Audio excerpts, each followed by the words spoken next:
But worse than that, the only reason you even have the vaguest possibility of succeeding is because you have the same last name as your father.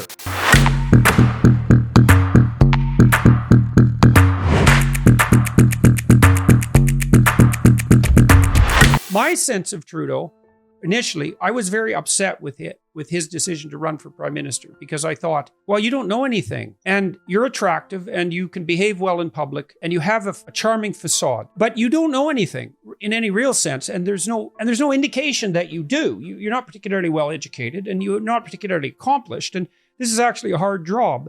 But worse than that, the only reason you even have the vaguest possibility of succeeding is because you have the same last name as your father. And then he ran, and I thought, well, how do you justify that to yourself? Because the gap of knowledge must have been painfully evident to him. And the fact that the Trudeau name, you could say, well, the Liberal Party came to me, that's his justification. They came to me, and there wasn't another person that could win on the Liberal side, and better a Trudeau Liberal, even if it's a consequence of family name, than any damn Conservative, let's say. But I still saw it as a manifestation of a really profound narcissism. I think a reasonable person would have said, I'm not prepared for this, certainly not yet. And I'm not the man that there needs to be in this position. And so I don't know what you think about those musings, but that's how I looked at Trudeau. And I certainly haven't seen anything in the preceding years that has disabused me of any of those notions. Why do you think he was and still remains attractive to a substantial subset of Canadians? I mean, people seem to regard him as charming and caring. And I think he is charming in a kind of shallow sense. But it isn't obvious to me at all that he's caring, but he seems to play the part, and he plays it well enough so that while many people, and this is true of people all over the world, certainly buy the act. So why do you think that is? And how do you combat that? Yeah, look, he is charming. I won't deny that. And he's a good-looking dude.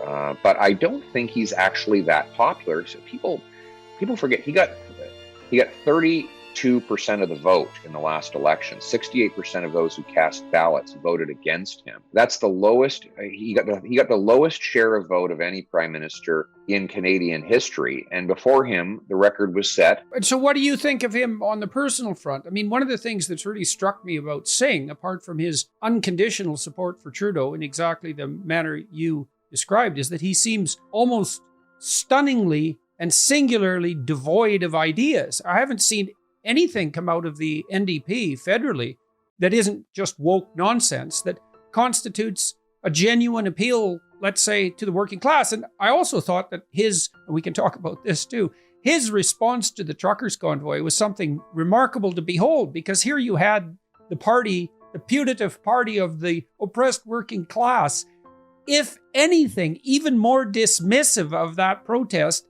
than the Liberals, which is really saying something, because Trudeau, as you pointed out, called them misogynists and bigots, and claimed completely falsely, with the collusion of the CBC, that the vast preponderance of the money that funded that protest had come first from the bloody Russians, and then from the American Republicans, who were apparently, trying to stage a coup in a country it isn't even really on their radar. I was in the States, for 3 months. I went to 50 cities in the last 3 months. And I talked during the Q&A period about, because people kept asking, what's going on with Canada? And I said, well, you're not going to believe this, but our government and our media have told Canadians that MAGA-type Republicans basically tried to stage a coup to destabilize our democracy. And they would ask, and this was Democrats and Republicans alike, they would ask, about why would we do that? What possible motive, if we cared, which we don't, why in the world would we possibly want to destabilize Canada's democracy? And the answer to that is, well,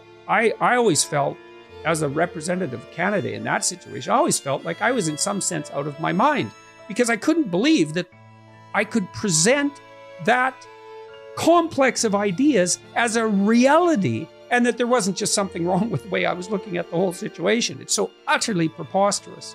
I think that we're divided right now in Canada because of a deliberate strategy of divide and conquer. Governments that want to enhance their control, they have to turn citizens against each other. They have to make you afraid of your neighbor, your coworker, your trucker, so that you'll turn to the state for protection. against your fellow citizenry.